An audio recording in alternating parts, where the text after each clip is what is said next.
We're back with American government instructor at Rogers State University, Dr. Kenneth Hicks. Dr. Hicks, this morning on the CBS Morning News, they were showing, you remember when you were a child and you played with a ball and jacks?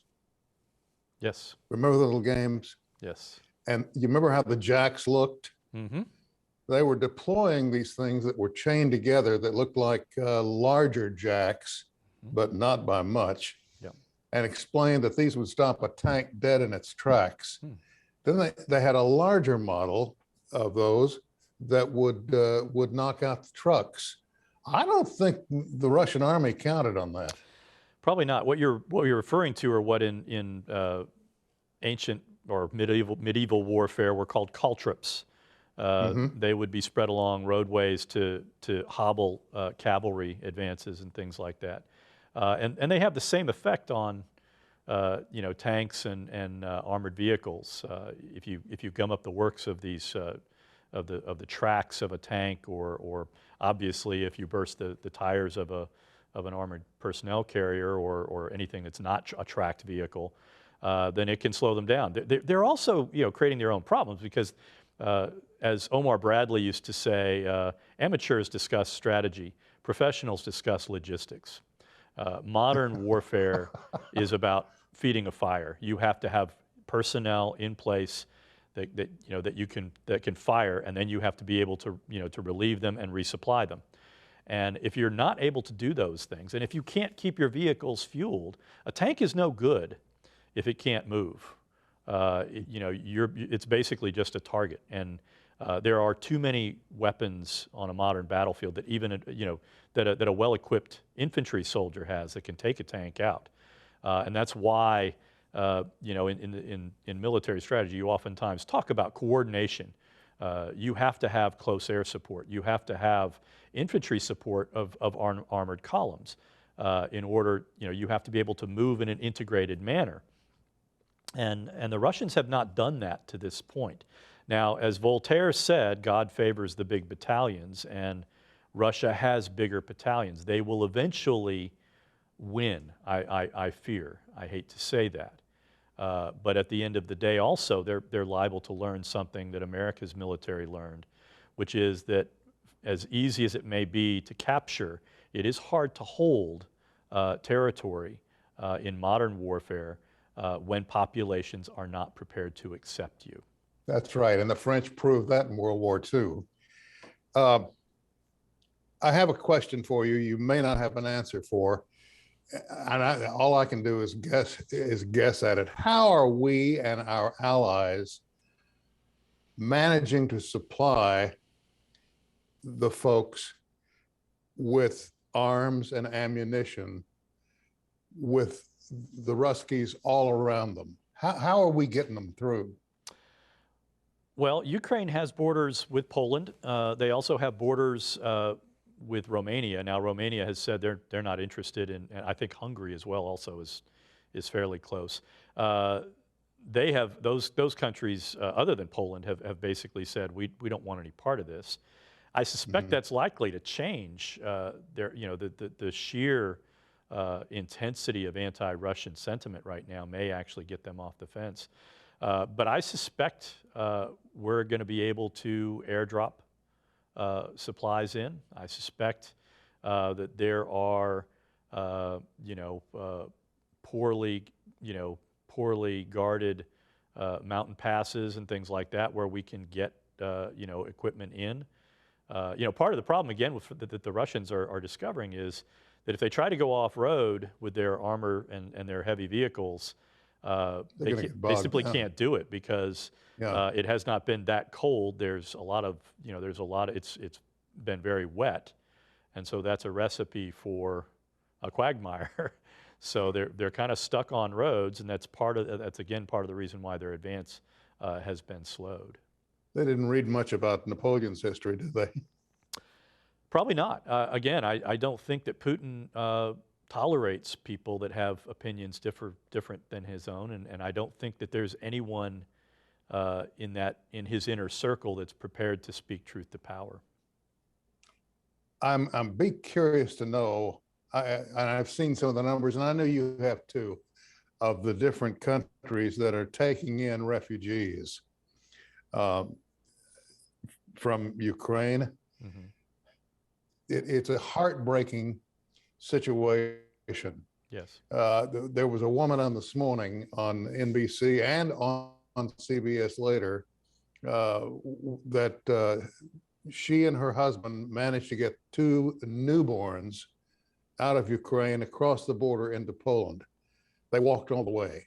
Mm-hmm. 12, I think from where they were, it was like 12, 13 miles, Mm-hmm. carrying newborns in very uncomfortable weather, and they made it. Yeah. It is heartbreaking what the people are going through. Yes. But war is an ugly character. Death dances at any door it can find.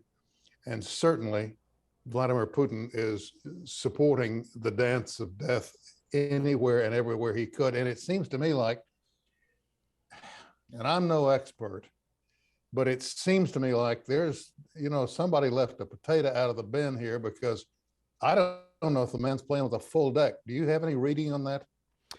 Well, I mentioned the whole notion of dictators and the fact that they tend to wear out their welcome. Again, the longer a dictator is in power, the narrower their constituency becomes typically. And I think right now, again, I think the problem is that Putin has, for a very long time, gotten his own way, and he's been very fortunate in his military adventures. He successfully prosecuted the Chechen War early in his administration.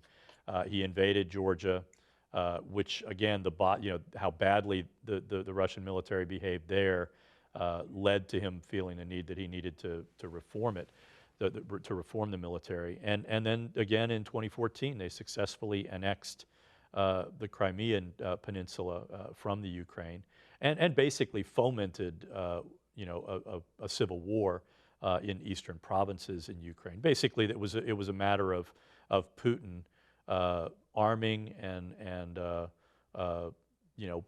providing material and logistical support to pro-Russian dissidents or radical elements and ethnic Russians in those eastern provinces.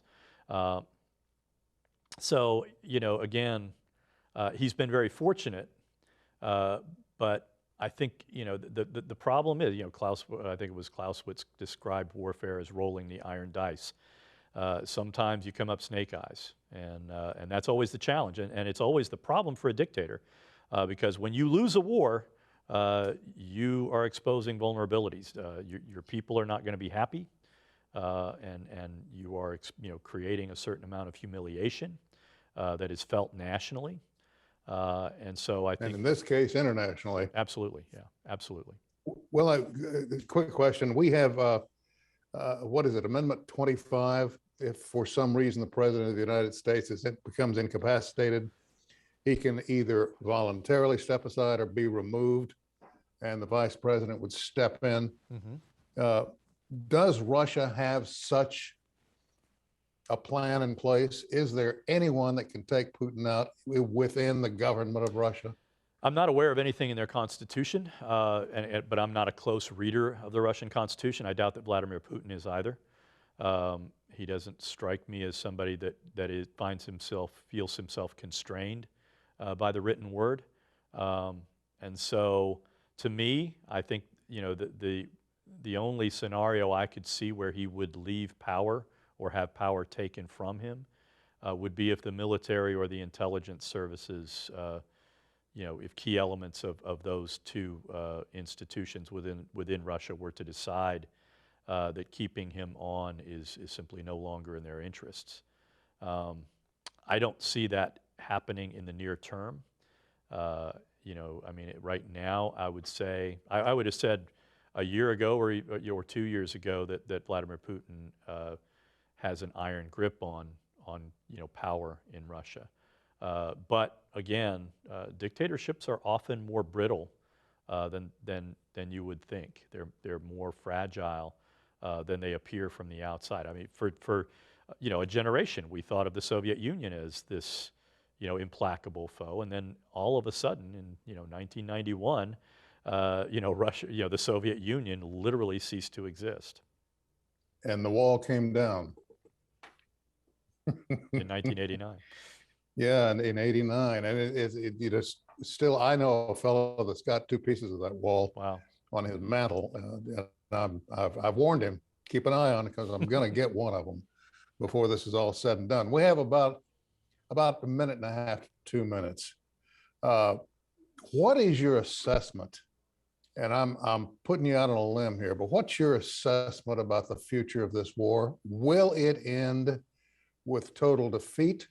Are there very dark days ahead for Ukraine, or is there any chance that Putin has overstepped himself in front of his own people and they'll do something about it? Thomas Friedman had a really good column in the New York Times a couple of days ago. Basically, game planning. He said there were 3 possible outcomes. One would be, absolute degradation of Ukraine. The other would be that the international, financial and economic sanctions impose enough pain on Putin that he starts seeking an off-ramp. Or we could see a very prolonged and ugly insurgency take shape, because, as I said, I think the logic of warfare suggests that Russia will eventually be able to take the main cities of Ukraine. They'll do it by destroying those cities rather indiscriminately, and I think that, again, will harden the attitudes of the international community. I think at some point you could see Putin coming around to a realization that attempting to incorporate Ukraine back into a Russian empire is not going to be practicable for him, and he could point to the devastation and say, well, I've achieved my ends, declare victory, and run, and back out. Run for the quarter. Yeah. Dr. Hicks, we're out of time. Thank you for your assessment. Thank you for taking time to visit with us. And I can guarantee you, we're going to have you back. I appreciate it. Thank you, my friend. Thank you. Folks, that's all the time we have for this get together. We'll see you again next time.